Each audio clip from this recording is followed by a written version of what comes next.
Bitcoin is the easiest to defend.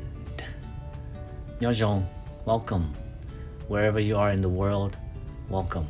I'm glad you guys can stop by today. I'm happy to see you guys. Video here.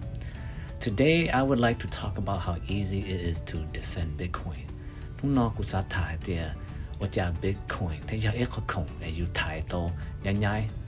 Let's start by saying, or let's start by making an assumption, right? Let's start by saying that you truly only own something based on your ability to defend it. So if you can't defend it, then it's not yours. You must salama gu sa de ya you mo china you tai chi dao na de ying chi you li de hua de to zang na de ge tai chi dao de ying chi you li na. So if you can't defend it, then it's really not yours. Your money is your property, right? So ultimately, it is up to you to defend your property. When you give your money to the bank, you are telling the bank to hold your money, to defend it for you.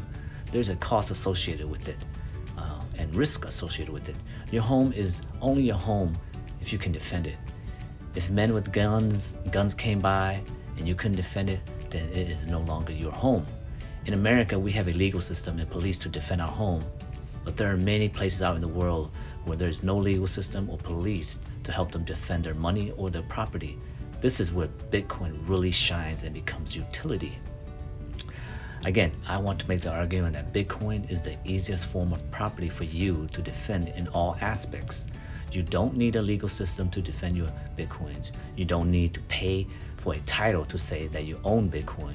You don't need a gun to physically defend your Bitcoin because your private keys can be stored in your brain. You don't need to pay a large amount of fee for a bank to move your money because you can do it yourself.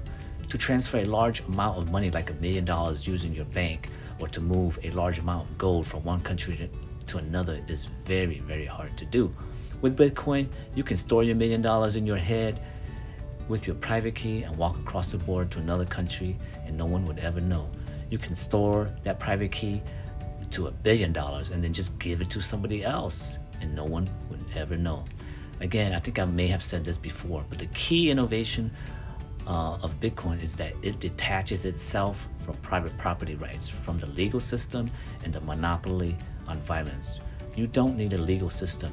You don't need the police, or you don't need a gun to protect your property. For the first time, we have money that does not rely on a local authority to enforce and protect our property. It is easy to conceal, easy to defend, easy to divide, easy to move, and easy to verify. And you can do this all by yourself with Bitcoin. Anyways, thanks for stopping by. I hope you guys are doing good. Feel free to comment. Like I said, everything I say here is just my opinion, 估测给傻事, and it's not financial advice. So, 用在赔了，上得多的股，会被骂他，心机多。